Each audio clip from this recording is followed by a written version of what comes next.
Hi, Derek Armson here. I've just had one full start on this video. As you know, I'm doing the One Funnel Away challenge at the moment, and one of the things that we're challenged to do is to actually get down our origin story on video. So here we go. I'm going to try and do that. It's going to be quite a long video, and I'm going to be reading most of it. So let's do it. Okay, so hi, it's Derek Armson here. I've been working online since 2006, not always successfully, and I want to tell you my story about how I came to finally get some success in online marketing and finally be able to live the laptop lifestyle that everyone talks about. But first I need to backtrack. My career, 25 years I spent recruiting top IT staff to the investment banks in the city, yeah, when I had lots of hair, and I used to recruit the rocket scientists who programmed all the trading systems that got us all into so much financial trouble. The banks made absolute billions by having these fantastic advanced trading systems that traded quicker and more efficiently than the competition. And these guys wrote the complex mathematical programs that outtraded the competition, similar stuff, so they used to put rockets in the sky. They were worth their weight in gold, and the banks knew that until, of course, the subprime crisis hit. But specialising in trading systems developers, I was the go-to guy in the city for these programmers. I used to hobnob with all the IT directors down in the city. Many of the major banks, I would often be socialising in London's top bars and restaurants. I was used to eating in places like Langhams, Vong, the Oxo Tower, Quags. Used to love Quaglinos. Club Gascon, the tasting menu there was incredible. Many of the maitre d's knew me, you know, as Derek.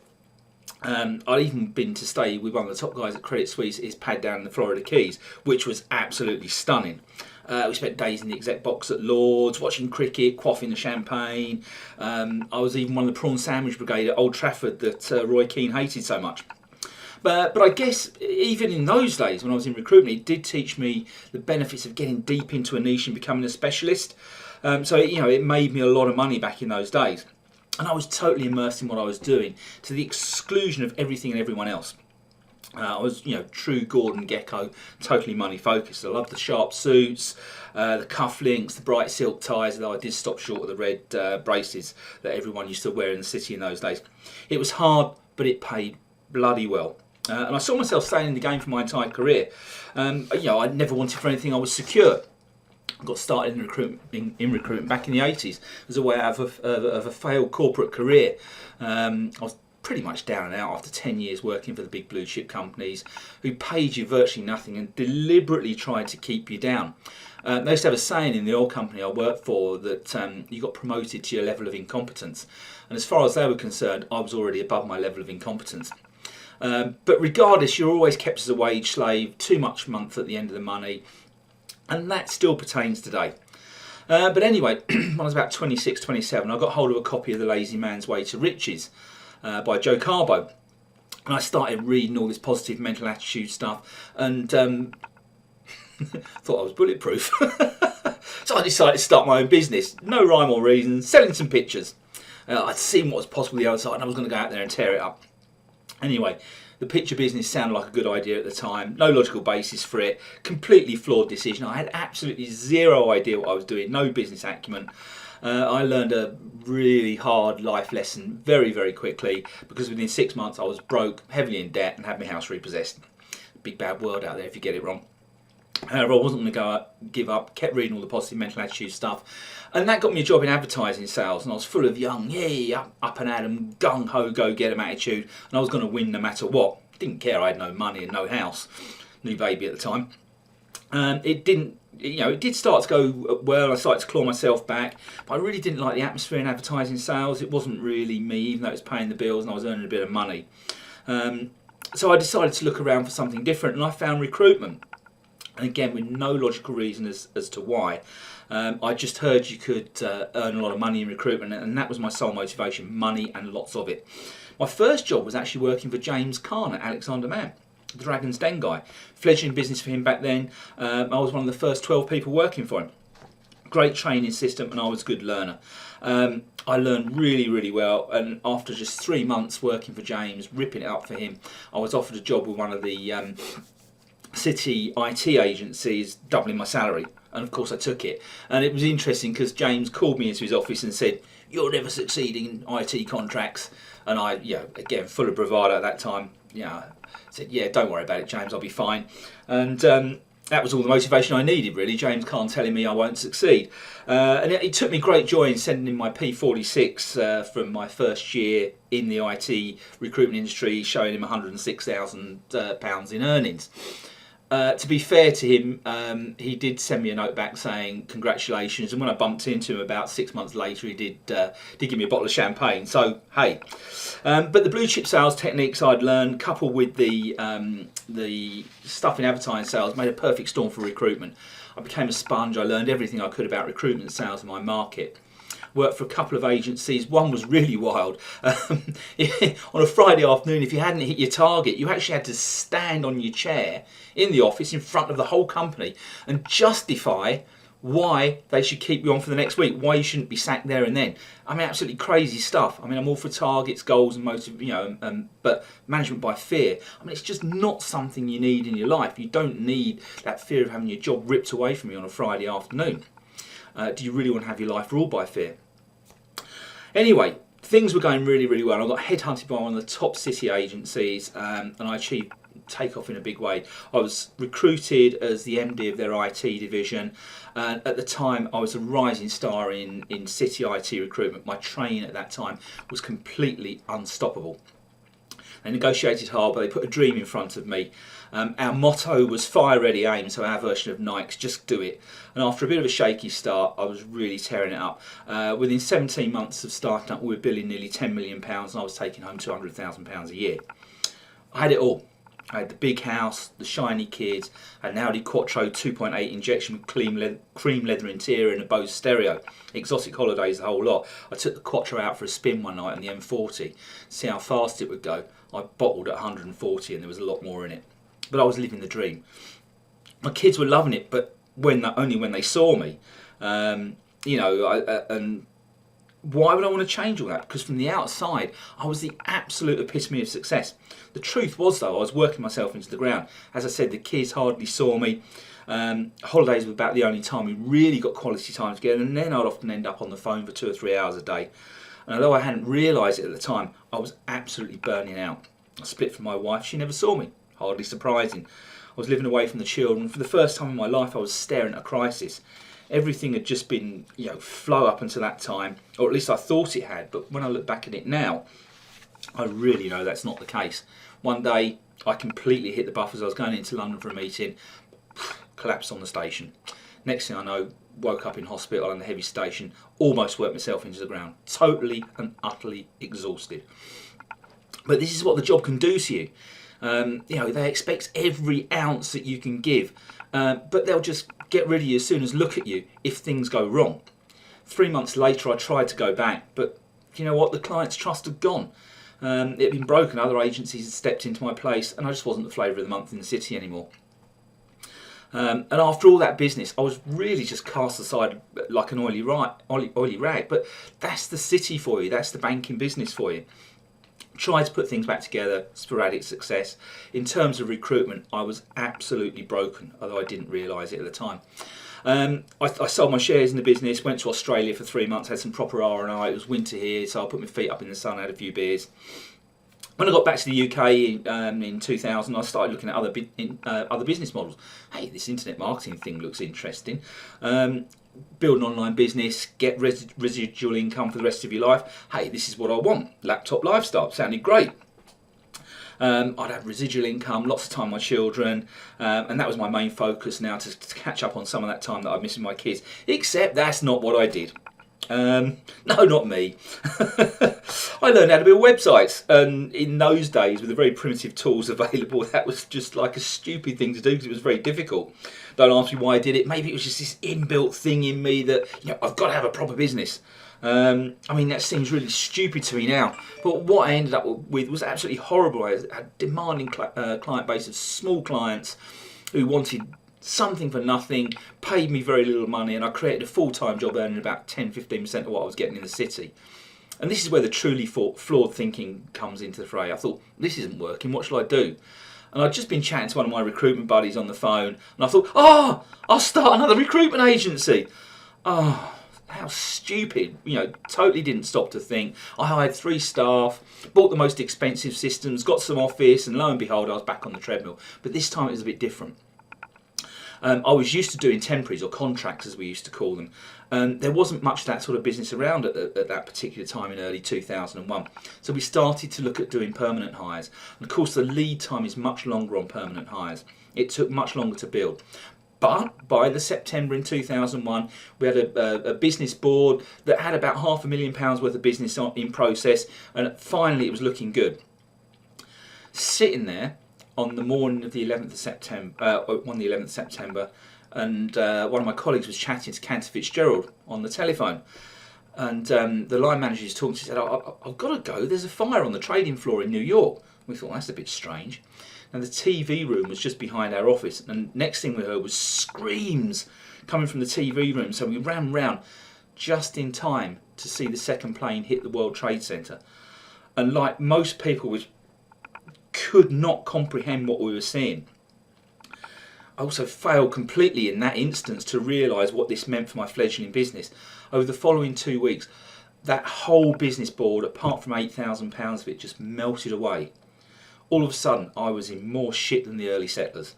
I'd invested every penny I had to get the business to where it was, and it was just about to bear fruit. And now my business disappeared quicker than a flush of the toilet, because that's exactly where it was at that particular time.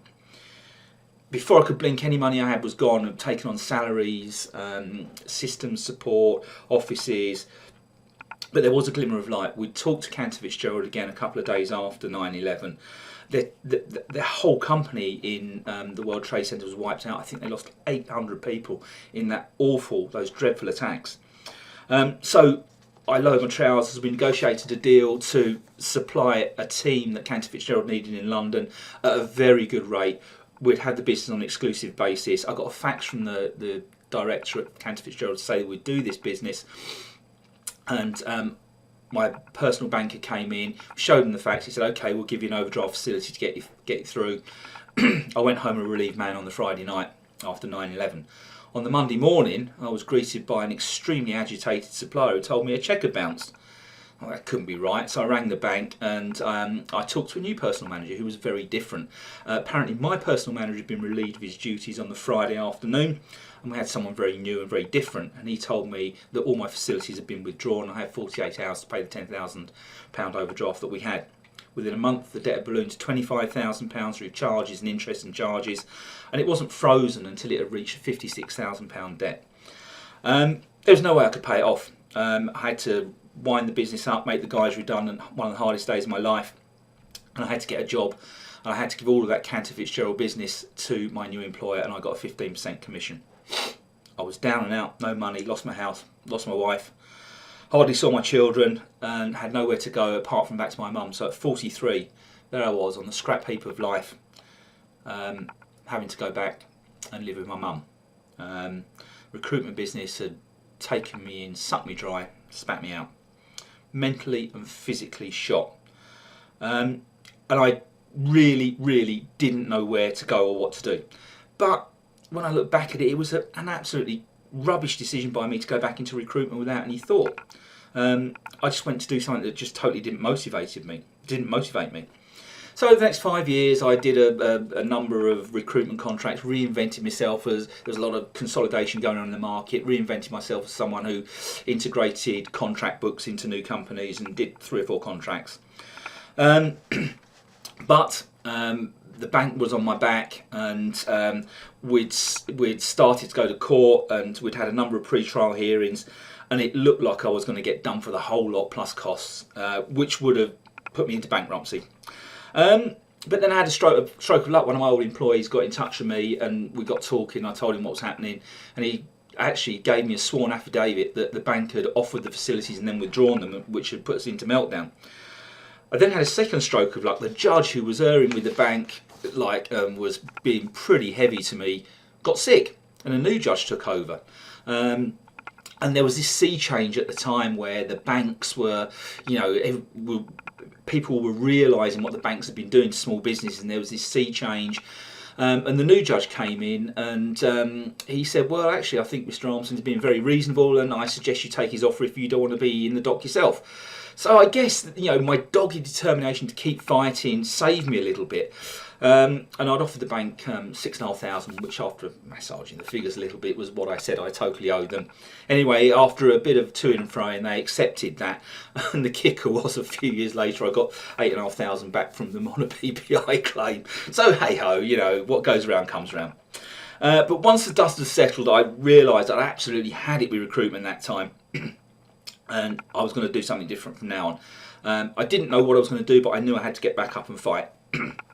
As it happened, a mail piece from Andrew Reynolds arrived about his Profit Maker seminar. So I got into bootstrap mode. This is something that Steve Larsen talks about on the One Funnel Away Challenge. I had no money, I had nothing. I was living with my mum, and so I bootstrapped a ticket from Andrew Reynolds, and I went and I saw Bill Myers, who was one of the great internet showmen of the time, and he decided, you know, he told where, you know, the internet was the future and what have you. And my first attempt at getting online, seriously getting online, was an absolute disaster. I paid some charlatan $2,000 for what turned out to be a load of useless PLR products. I bundled them up into a product called Instant Online Riches. Yeah, right. He set me up this useless website to sell this crap. Although I did get my PayPal account. He then gave me the most awful AdWords training. I spent 1,376 in ads on AdWords. Got 3 sales, one of which refunded.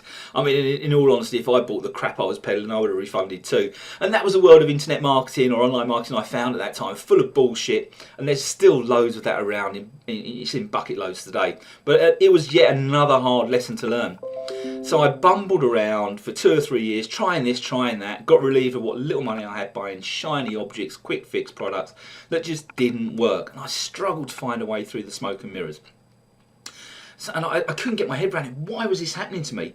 Because every time I started something new in recruitment, apart from when I went down the tubes, it had been an instant success. But this online marketing lot was really tough, and I just couldn't see a way through. I'd failed and failed and failed again. By this time, I'd spent something like 4 or 5 years, 6 years maybe even, just failing. I was a 6-year failure. I was going nowhere, not earning any money. I was losing money every month. I was just, you know, I was used to starting a business, generating instant success. Online marketing was a massive, massive shock to my system. My new partner at the time was quite rightly getting on my case. We'd been together about 4 or 5 years at this stage. We'd just moved to Hertfordshire, and she still had to go back to Surrey to work 2 days a week, which was 50 miles away. And she just about had enough of being the breadwinner. It was a cold, frosty morning. I heard her go out to scrape the car, and I noticed it was starting to snow, a few flakes of snow in the air. A few minutes later, I heard the front door slam, the house shut. And I heard her thumping up the stairs. I was sat at the computer and she burst into the room. "Why don't you get a proper effing job?" She screamed at me. I could hear the desperation in her voice. "I can't do this anymore. Earn some effing money, you complete loser." It took someone I totally loved to make me realise what I was doing. How could I put the person nearest and dearest to me in such a position? And I felt empty inside. The pain was incredible. And I was betraying both her and myself. I'd let myself sort of slip into this wimpy nothingness. I was like a wet lettuce, completely useless. And it was the hardest of realisations. I'd spent 6 years failing, and it had become a habit. And I sat there after Alison had gone, and I was watching the snow getting heavier and heavier, and I was worrying that I'd sent her out into that weather to earn money for us to eat food and have heating, while I'd wasted all these years doing essentially nothing other than try and get rich without any effort. The sky was now that sort of white, grey colour you get when heavy snow is imminent. I felt pathetic. I was scared, really scared. I mean, scared she would leave me, scared I'd not done anything to change the festering situation. But worst of all, I was scared that I wouldn't be able to turn it around, and that was brutal. I was also embarrassed, that I'd let the situation get to where it was. That I'd let my partner provide for me while I went off in this wild goose chase for unlimited riches. On the surface, I was this brusque, tough ex-recruiter turned internet marketer who never failed. I can do anything. But the sad truth was that at that moment, I simply wasn't worthy of everything she was giving me. She was right. I'd let her down. And that realisation was the worst thing in the world to have to face. And I had to face it. So I cobbled together a few pounds, took my notepad and walked down to the local Costa. By this time the snow was crisp underfoot. I had to work out what to do and how to start earning money, and I had to do it quickly. The first thing I did was I made a quality decision. I simply had to focus on one area and one area only. In my haste to try and make money quickly with no effort, I'd become an extremely bad learner. So I had to relearn how to learn. Secondly, I had to refocus my goals and dreams. I just totally defaulted on these and I was just bumbling along, and it was pathetic. Thirdly, I did have to apply some logic to the situation. So I knew that every internet business needs traffic. It's the lifeblood of a business. Having messed around with every traffic technique other than doing the sensible thing and paying for quality traffic, I knew I simply had to get traffic to websites. Without traffic, you don't have a business online. I'll work that out. Excuse me. As I had very little money, the only thing I could do was trade time for traffic. So logically, the only techniques open to me were social media or search engine optimization. My feeling was social media was more visibility and viability, so I decided SEO had to be the route to go. I made my first quality decision for a long time. I had to learn SEO from the ground up, in detail, not to try and find shortcuts, but to do it methodically and strategically. It makes a huge difference when you make a quality decision like that. It took about 6 weeks to learn enough and to invest what little I had in enough online infrastructure to get me started. It took, in the great scheme of things, that's not an awful lot of time, a 6-week investment. By now I was totally out of money, dropping into debt, and I was totally relying on my partner to keep me afloat. It was getting, I was getting it daily from this stage. Why should I work 40 hours a week? We're a job I hate. Really, you can sit there and piss about online all day. I had to change this. It was a hugely valid question she was asking me, and at that stage I still couldn't answer it. I was hurting the person I love most in the world. So I had to make her proud again and regain my own self-esteem, so I did get serious. The first thing I did was I offered to do a friend's site for free. Had her ranked #1 literally within a couple of days. SEO was much easier back in those days. She told a couple of friends, and a week later I had my first 2 paying clients. Hey, money coming in. I charged peanuts because I still didn't know it would work for sure. But because I'd learned properly, got the right information, invested time in making sure I did have it right, I had my second and third major successes. So I could put some testimonials on the website. I doubled the price for the next client, and success #4 followed very, very quickly. Within 9 months, I got my first 4-figure a month client, and a further 12 months down the line, I had a 5-figure per month SEO business. Partner was now semi-retired and working in the business, and she was happy. But it was the very, very least I owed her. By 2012, we're living the laptop lifestyle. We're spending time in Vancouver with her family and realised the long-held dream of buying a beautiful apartment in Spain. It was a cliff-top apartment on the Costa del Sol eastern end, the nice end. And we spent a shed load of money doing it up to luxury standards. We'd made it. I had a thriving business. I was working on my terms, earning very well at everything I wanted. On Midsummer's Day in 2014, Alison and I got married. We had a beautiful wedding in the sunshine with our closest friend. We hired my Squash Club lounge, had a 70s themed wedding, drank the best champagne, ate the finest food. Tables looked at pictures, we walked in hand in hand, our friends clapped and cheered amongst confetti, balloons and streamers. What made me happiest of all was that I had a wife who thought I was wonderful, and I'd finally justified her faith in me. This meant the world to me. I mean, it's what we all want, isn't it? To make our loved ones happy and secure. This is the hardest part of the story. Just when things were at their absolute best, we were happiest and enjoying life to the max, the shit hit the fan in the worst possible way, and this is going to be hard to talk about. In June 2006, we had some friends staying with us in Spain. We'd had an amazing day down at one of the beach cafes, watching fresh paella being prepared over an open fire, laughed, joked, and went to a local bar for the evening. We got in around 11 PM, still laughing and joking. Alison said she was getting ready for bed, and I said to her every night, let me know when you finish, I'll join you when you're ready. 10 minutes later, I'm thinking, she's really quiet. I walked round to the ensuite bathroom, and to my horror, I found her collapsed on the bathroom floor. Didn't know right then, but she suffered a massive brain hemorrhage. 4 hours later, without regaining consciousness, she passed away in hospital at Axarquia in the next town along. She was so much more than my wife. She was my friend, lover, confidant and business partner. She helped me grow, develop and build the business in the end. All of a sudden, everything she was to me had been cruelly and horribly just ripped away. I was totally numb. I had to let her family in Vancouver know. The hospital kicked me out at 4 in the morning. I got in about 5, and I just sat there staring in space for goodness knows how long. The image of her just lying on the bathroom floor, replaying over and again in my head. I really don't remember much about the next few days. Thankfully, I had friends with me who helped ease the burden at the time.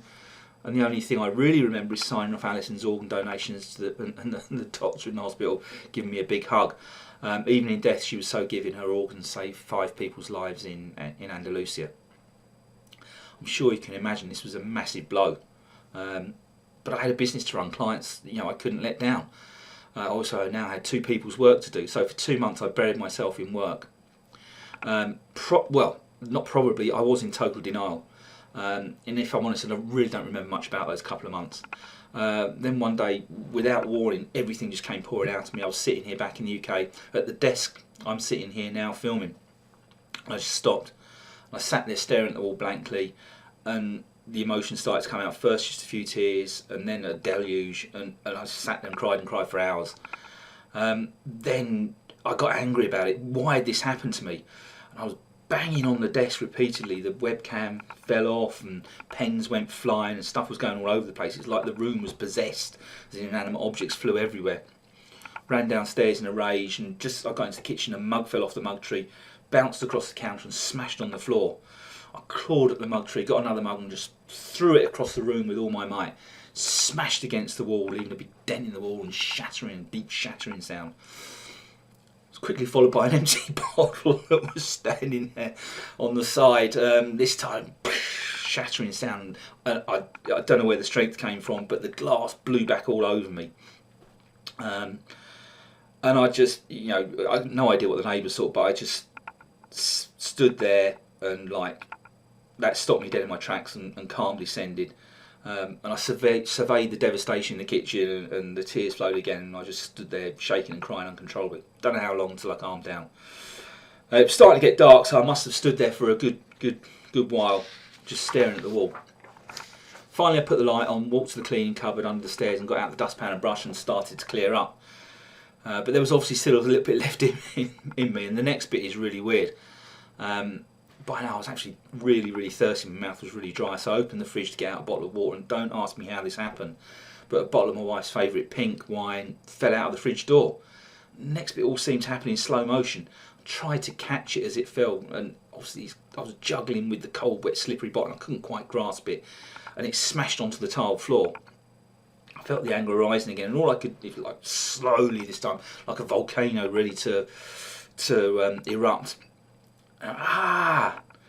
And all I could do was, on the dustpan in my hand, threw it across the room.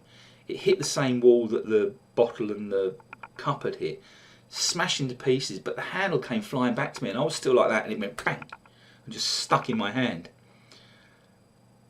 And everything left me, totally drained emotionally and physically. By now it was late, went to bed, and I slept 12 hours, and in the morning I cleared up and started making plans for recovery. I knew it couldn't work. I knew it couldn't continue to work as I had been doing. I knew I needed time and space for me. So I peeled the SEO business back. I had to heal. Peeled it back to just 2 clients who I got on particularly well with that I knew would keep it ticking over while I put myself back together. My amazing children decided they had to take me back to Spain. So 4 or 5 months later, we went back to the apartment. It was a scary experience, but I knew I had to face it. It was what she wanted. Emotions all over the place first time I went back, and I it did get me back into being in the apartment, and it gave, it bought me some time. I had just 18 months supporting just those 2 clients, enough to just keep me ticking over. And I visited regularly in that time and got to love the place again. I really did. Our beautiful apartment, the clean lines, the beautiful views, the amazing stained glass mirror we have in the apartment that we picked together. You find a little shop back in the side streets. And it was there, back in our beautiful apartment, that I decided that it was time to build a business again. This is about a year ago. But this time it had to be on my terms and of my design. I had to provide a lifestyle for me, a lifestyle that allowed me to be where I wanted, when I wanted.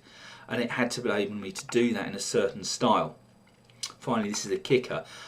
I decided that I had to help other people achieve their goals in order for me to achieve mine.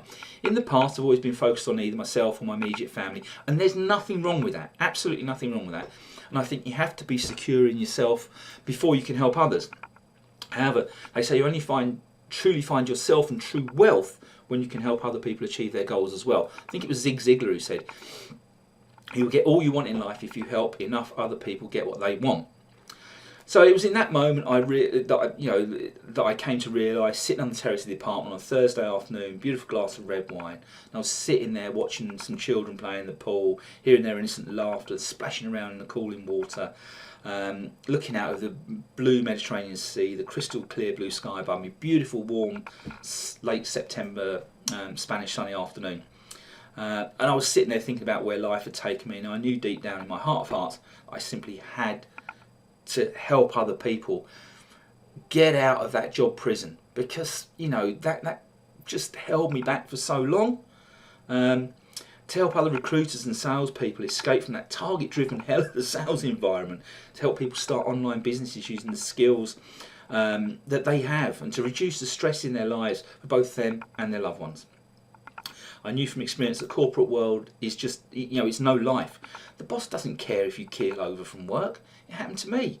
And, I was cast aside. They'll get rid of you and hire someone else and bleed them dry instead. I know, I've been there. Success in the corporate world is a lie, unless you get right to the very top. Otherwise, you might as well be in the Matrix. You've seen the film. It's a metaphor for real life. The job plugs you into the pods, like plugging you into the pods in the Matrix. Bleeds you dry of every bit of life and energy. And then you're cast aside and spat out because you're not of use anymore, or you die first. Again, experience. My pensions were completely destroyed in the crash of the 2008. I was supposed to be getting a 65k a year pension by now. I get less than £1,200 a year. Biggest fear all Americans have is they will not have enough money to retire on. Unless you have significant savings, neither will you. The corporate ladder of success is leaning against the wrong wall. This is so true. So I had to secure myself, my family and my new partner. No one else was going to look after me, no one will look after you. It has to be you. It's your decision. See, once I've made that quality decision, I had to start another business and help other people to success as well. It actually became easy. The path sort of just opened up in front of me. So I went out and I found a mentor who'd done what I wanted to do. I went through a defined process to find him. And when I found him, I voraciously consumed everything he taught. And then, and this is the key, I took massive action. It filled in the gaps I had, and I learned chapter and verse how to start an online business using the skills I already had in my locker. I started it, I built it, I made it happen. I've trodden the path. And that's why I want to show you exactly how to do the same, hopefully without some of the intense drama that I've had to go through. But Jan and I now spend our times between Spain and London's leafy suburbs, and Monday morning is spent playing ball in the sun when we're in Spain. I love Mondays now. But when it's all is said and done, I was able to build that laptop lifestyle and work on my own terms, and only when I want to. The best bit, helping others do the same.